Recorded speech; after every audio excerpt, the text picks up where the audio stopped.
So the question now, how might Hockey Canada rebuild? Tonight, we're joined by University of Ottawa Professor Eric Macintosh, who specializes in organizational culture and sports management.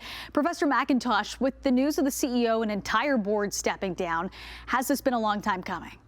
Yes, absolutely. It should have happened much earlier when the allegations broke. And, 2, 3 months ago, at least. I mean, it's been a call for change from our MPs and our prime minister. And maybe having their voice amplify the issue resulted in what we've heard today. I think we all want to know about next steps. So what happens to the organization now? How do they go about rebuilding? Well, that's an important question, isn't it? I think the obvious answer to that is they have to find a board.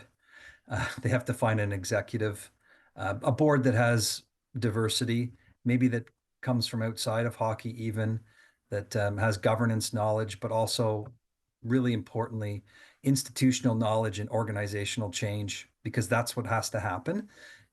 In particular, organizational culture. They keep talking about a culture shift. So having knowledge and expertise in that space, I think, is critically important. Now, will Hockey Canada have any other organization to follow? In recent years, what other sport or organization actually had to rebuild from the ground up?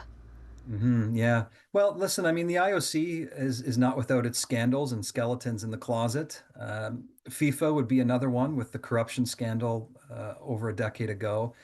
Two huge organizations, multi-sport organizations, but that faced similar problems and pressure from sponsors and the public to change. And they went through governance restructuring, new blood coming into the organization, new policies being developed, new declarations being developed, action plans.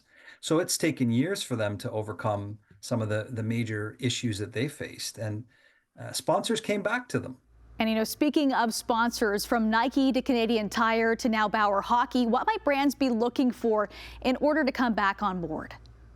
Transparency, actionable, measurable steps. I mean, they have a lot of trust that they need to build back up. That's been eroded over the last few weeks in particular.